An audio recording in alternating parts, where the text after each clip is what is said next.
আল্লাহ পাক বলছেন আমি মানুষ সৃষ্টি করেছি আর তার সমস্ত প্রয়োজন মিটিয়েছি, তার খাবারের সব প্রয়োজন মিটিয়ে দিয়েছি। দুধটাকে ঘন করি নাই হজম করতে পারবে না বলে, ওই দুধটা সামান্য পাতলা করে দিয়েছি, ওর ভিতরে সামান্য মিষ্টি দিয়েছি।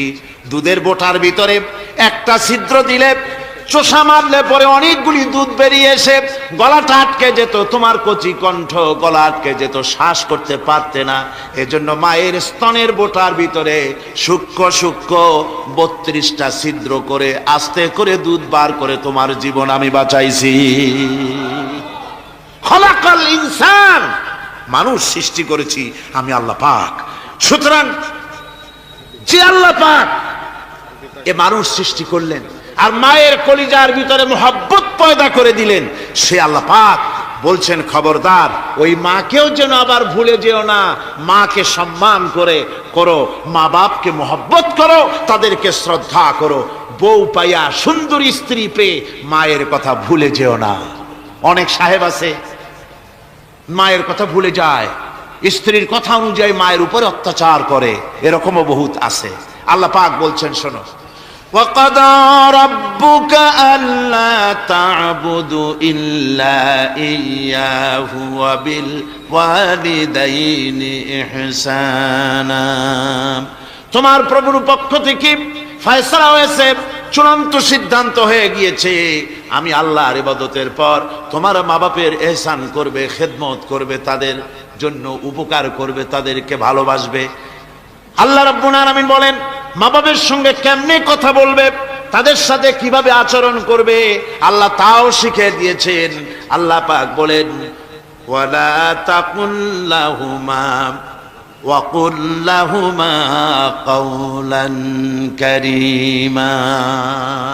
মা বাবার সাথে সম্মানজনক কথা বলো। ওয়া কুল লাহুমা কাওলান কারীমা, সম্মানজনক কথা বলো, মাথায় ঝাঁকি দিয়ে রাগ করে চোখ মোটা করে কথা বলো না।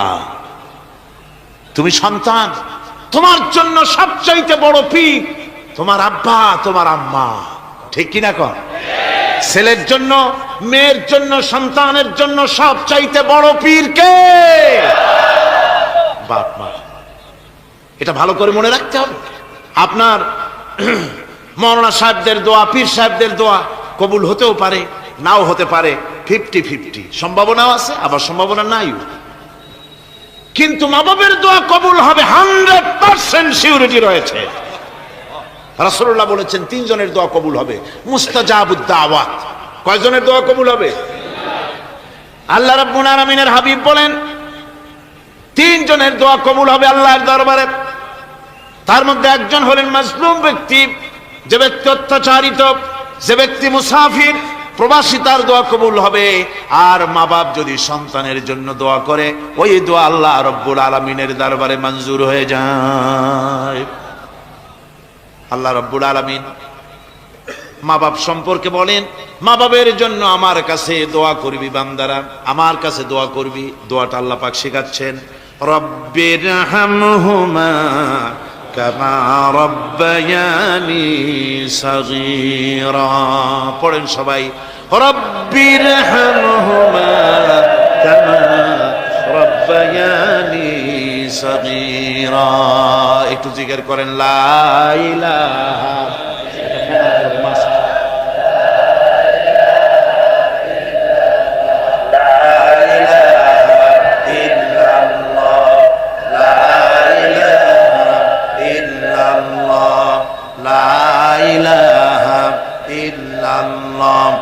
লা ইলাহা ইল্লাল্লাহু মুহাম্মাদুর রাসূলুল্লাহ। আমার ভাইরা, আল্লাহ পাক শিখাচ্ছেন, বান্দা তোর মা বাপের জন্য আমার কাছে দোয়া কর। আয় আল্লাহ, আয় রব, আয় আমার প্রভু, আমার মা বাপ যেমন ছোটবেলায় আমাকে স্নেহের কোলে লালন পালন করেছে, আয় আমার আল্লাহ তুমি আমার মা বাপকে তোমার রহমতের কোলে লালন পালন করো। আল্লাহ শিখাই দিয়েছেন। আমার ভাইরা, প্রত্যেক নামাজের পরে এই দোয়াটা ভুলে যাবেন না। ভুলে যাবেন? ভুলে যাবেন? আমার ভাইরা, আমার বোনেরা, সবাই প্রত্যেক নামাজের পরে পড়বেন রব্বিরহামহুমা কামা রব্বায়ানি সগীরা। এই দোয়া করতে কেউ ভুলে যাবেন না। আল্লাহ রাব্বুল আলামিন বলে, বান্দারে ووصينا الإنسان بوالديه إحسانا حملته أمه كرها ووضعته كرها আল্লাহ পাক বলেন, আমি পৃথিবীর সমস্ত মানব মণ্ডলীকে উপদেশ দিয়েছি, মা বাপকে সম্মান করো, শ্রদ্ধা করো, তাদের উপকার করো। তার কারণ হলো তোমার মা তোমাকে গর্ভে ধারণ করেছে অত্যন্ত কষ্টের সাথে। আল্লাহ বলতেছেন, মা তোমাকে গর্ভ ধারণ করেছে অত্যন্ত কষ্টের সাথে, এরপরে তোমাকে ডেলিভারি করেছেন অত্যন্ত কষ্টের সাথে, তোমাকে ডেলিভারি করেছেন। ও আমার ভাইয়েরা, জনাব অধ্যাপক মফিজুর রহমান সাহেব আমাকে বলছেন যে মাহফিলের চতুর্দিকে ওনাদের কাছে রিপোর্ট এসেছে এক শ্বাসরুদ্ধকর পরিবেশ সৃষ্টি হয়ে গিয়েছে। মহিলাদের ভেতরে 3 জন নাকি সেন্সলেস হয়ে পড়েছেন, এত প্রচন্ড ভিড় হয়েছে সেখানে। আমি আপনারা দোয়া করুন আল্লাহ যেন এই মাহফিলকে সুন্দর রূপে পরিচালিত করে দেন, রহমতের হাওয়া যেন বহায় দেন। জোরে কোন আমিন, আরো জোরে কোন আমিন। আমি দেখতে পাচ্ছি আপনারা ঠাসাঠাসি করে বসেছেন, তারপরেও আল্লাহ পাক কোরআন শরীফে বলেছেন, তোমরা যদি অপর ভাইকে একটু জায়গা করে দাও, নিজের জায়গা কম করে আল্লাহ বেহেশতের মধ্যে তোমার জায়গা বাড়াই দিবেন। আল্লাহ পাক কোরআন শরীফে বলেছেন। আমি সমস্ত মুসলমান একজনও দাঁড়াবেন না, এক বান্দা দাঁড়াবেন না। বসা অবস্থায় আপনারা সামনের দিকে চেপে আসেন, এই মঞ্চের দিকে বসা অবস্থায় সমস্ত মানুষ নড়ে চড়ে বসেন, হরকতে বরকত হবে, নড়ে চড়ে বসেন। আর এই ফাঁকে দাঁড়াবেন না, খবরদার। বসা অবস্থায় মঞ্চের দিকে চেপে আসেন আর জোরে সোরে মহব্বতের সাথে জিকির করেন, লা ইলাহা ইল্লাল্লাহ, লা ইলাহা ইল্লাল্লাহ, লা ইলাহা।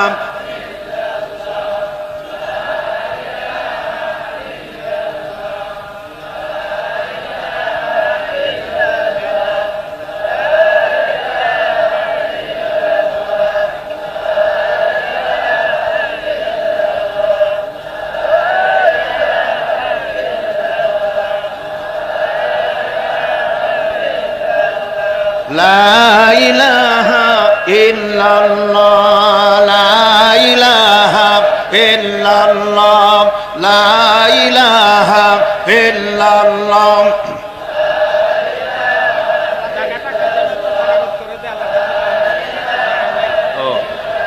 লা ইলাহা ইল্লাল্লাহু মুহাম্মাদুর রাসূলুল্লাহ।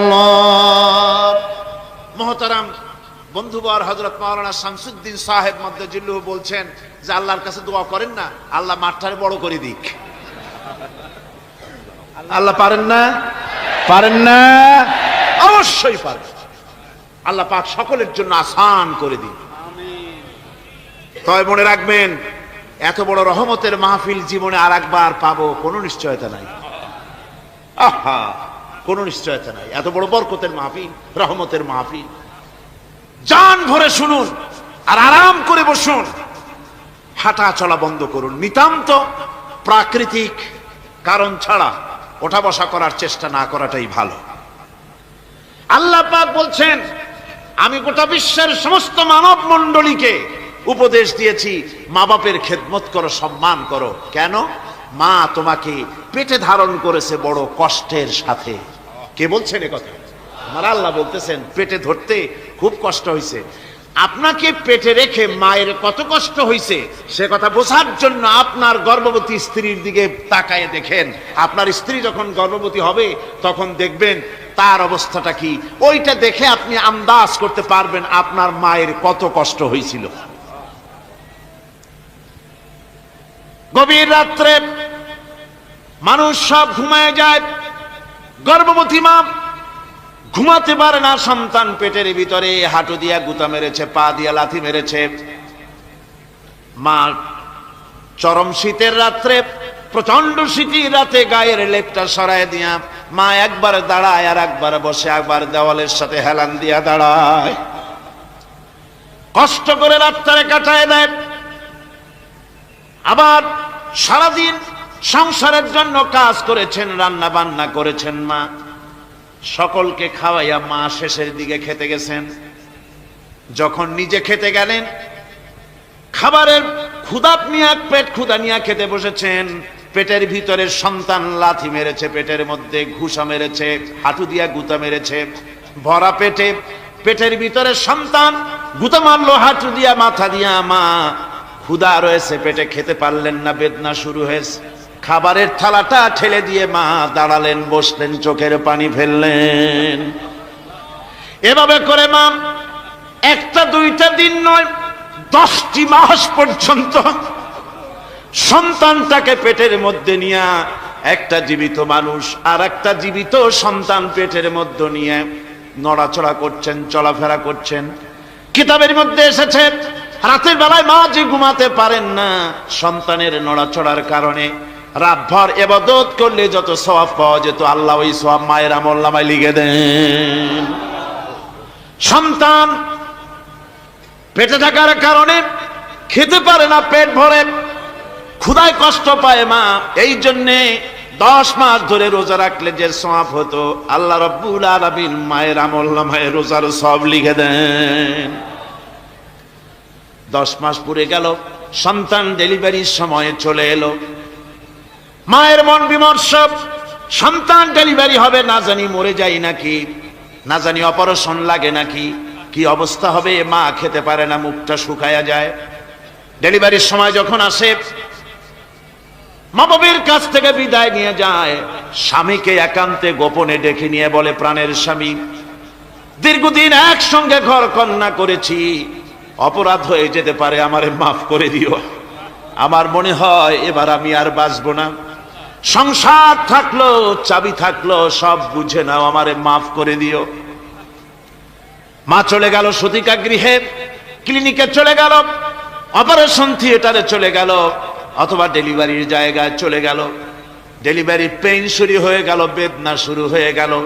এক একটা বেদনা যেন মায়ের এক একটা মৃত্যু যন্ত্রণা শুরু হয়ে যায়।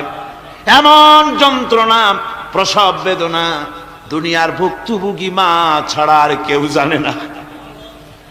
এই চরম বেদনার ভেতর দিয়ে, চরম কষ্টের ভিতরে মা যখন একটা বাচ্চা প্রসব করলো, জিহাদের ময়দানের মতো মা রক্তাক্ত হয়ে গেলেন, সন্তান দুনিয়ায় এলো। মা তখন অস্থির থাকেন।